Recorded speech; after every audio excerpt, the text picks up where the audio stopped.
Pakistan world cup का पहला match जीतकर भी हार गया। इंतहाई नाकस परफॉर्मेंस, मायूस कुन कारकर्दगी। लोग नीदरलैंड से जीतने के लिए भी आज सारा दिन दुआएं करते रहे और इफ एंड बट्स वाली बात होती रही।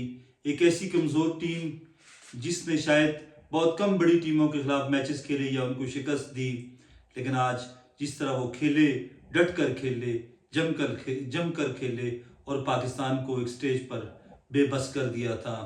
इंतहाई नाकस कुप्तानी, नाकस मैनेजमेंट, नाकस बैटिंग ऑर्डर, फील्डिंग अच्छी थी, नाकस बॉलिंग, सब कुछ नाकस था, जिसकी वजह से आज पाकिस्तान को शिकस्त के लाले पड़ गए थे। एक तरफ पूरी पाकिस्तानी कौम दुआएं मांग रही थी कि या अल्लाह फ़हीम अशरफ आउट ना हो और वो छक्के लगा दे। अल्लाह ने लोगों की दुआएं सुन ली और दूसरी तरफ पूरे भारत में जश्न था।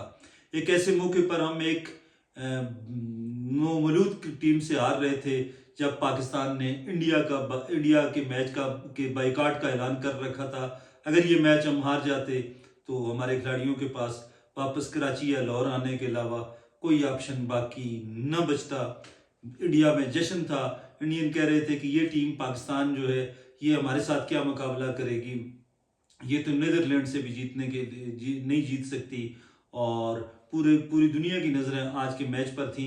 बहरहाल अगर आज के मैच की हम बात करें तो सलमान आगा साहब जो हैं उनकी इंतहाई नाकस और मायूस कुन कप्तानी से हम स्टार्ट कर सकते हैं कि जब उन्होंने शुरू में बॉलिंग करवाई तो सलमान मिर्ज़ा को उन्होंने तीसरा ओवर दिया जिसमें उन्होंने बहुत से रन दे दिए और रन रेट यूं बढ़ गया। शुरू में ही अगर जिस वक्त शाहीन अफरीदी को छक्के लग रहे थे उसी वक्त भी अगर वो साइम अयूब को ओवर दे देते तो शायद सूरत हाल मुख्तलिफ होती। लेकिन साइम अयूब को उन्होंने 15 के बाद 16वां या 17वां ओवर दिया जिसमें उसने 2 विकेट ली और मैच का पासा ही पलट कर रख दिया। उसके अलावा शादाब खान के खेलने की कोई तुक ही नहीं बनती थी। शादाब खान की परफॉर्मेंस कोई इतनी शानदार नहीं रही माजी करीब में कि उनको इस आम तरीन मैच में खिलाया जाता। फ़खर जमान को आपने बाहर बिठा दिया। फ़खर जमान आपके पास है, फ़खर जमान बेहतरीन प्लेयर है, लेकिन आपने उसको बाहर बिठाकर शादाब खान को खेलने का मौका दिया। न जाने शादाब खान एक तो सकलैन मुश्ताक के दामाद हैं, न जाने इसके अलावा उनकी कौन सी तगड़ी सिफारिश है जिसकी वजह से वो बार बार टीम में आते हैं। उनकी परफॉर्मेंस इंतहाई मायूस कुन और नाकस है। सिर्फ 20 या 25 रन बनाना जो है वो ऑलराउंडर का काम नहीं होता, बल्कि वो बतौर बॉलर ऑलराउंडर हैं, बॉलिंग ऑलराउंडर हैं, तो उनको बॉलिंग ज़्यादा अच्छी करनी चाहिए बैटिंग की निस्बत।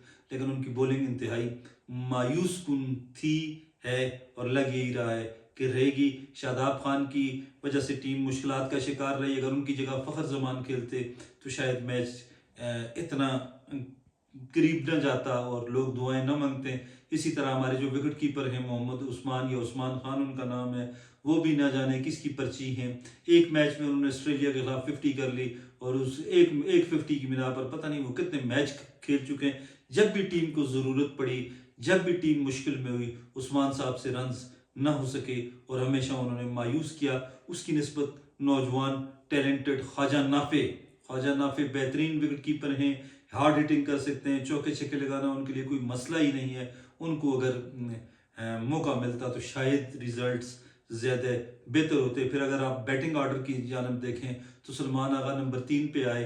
नंबर 3 पे हमेशा इस जैसे हमेशा वो प्लेयर आता है जो इनिंग को साथ लेकर चलता है। बाबर आजम अगर नंबर 3 पे खेलते तो ज़्यादा बेहतर होता। नंबर 4 पे अगर खेलते फ़खर जमान, नंबर 5 पे सलमान आगा, नंबर 6 पे ख्वाजा नाफे, नंबर 7 पे मोहम्मद नवाज और नंबर 8 पे फ़हीम अशरफ और नंबर 9 पे आपके शाहीन अफरीदी खेलते तो शायद सूरत हाल ज़्यादा बेहतर होती। और कंप्रीहेंसिव जीत, हमेशा कंप्रीहेंसिव जीत टीमों को जो है एतमाद देती है और टीम का मुराल बुलंद करती है। पाकिस्तान की आज की जीत किसी सूरत भी कंप्रीहेंसिव नहीं थी, बल्कि ये तो हम समझ लें कि वैसे ही जीत गए हैं। उस फ़हीम अशरफ का अगर वो कैच कर लेता तो हम हार जाते और हम वर्ल्ड कप से बाहर हो जाते। बहरहाल नाकस कप्तानी से लेकर नाकस सिलेक्शन तक ये सारी चीज़ें जो है इन्होंने मैच का आज जो है ना वो सत्यानाश कर दिया था। अल्लाह खुश रखे फ़हीम अशरफ को कि उसने छक्के लगा कर एक ओवर में जब 24 रन बनाए तो मैच पाकिस्तान की गिरफ्त में आ गया और पाकिस्तान ने मैच जीत लिया। साइम अयूब से 16वां या 17वां ओवर करवाना वो भी समझ से बालातर है। खुद सलमान आगा ऊपर आए और ऐसे तरीके से वो आउट हुए। लेकिन या अगर आप हार्ड हिटिंग करते तो छक्का मारें, या फिर आप उठाकर बाल को मारें। आप बिल्कुल कवर या एक्स्ट्रा कवर के हाथ में जब आप शॉट मार देते हो, हाथ में दे देते हैं, तो फिर तो इसका फायदा नहीं है। स्लॉग करना है, हार्ड हिटिंग करनी तो जो है वो तो उसका एक टेक्निक है, तरीकाकार है। सिर्फ बल्ले को इस तरह घुमाना जो है ये स्लॉगिंग या हार्ड हिटिंग तो नहीं है। और इसी तरह अगर आप बाबर आजम को देखें तो बाबर आजम के हवाले से तो कहा ही जा रहा था कि वो आज कंसोलिडेट करेंगे, टीम के को साथ लेकर चलेंगे। और जब वो 16 या 17 बालों पर उन्होंने या 18 बालों पर उन्होंने 12 या 15 रन बनाए, तो लेस देन रन बॉल उनका जो था वो मतलब वो था स्ट्राइक रेट 120 से भी नीचे था।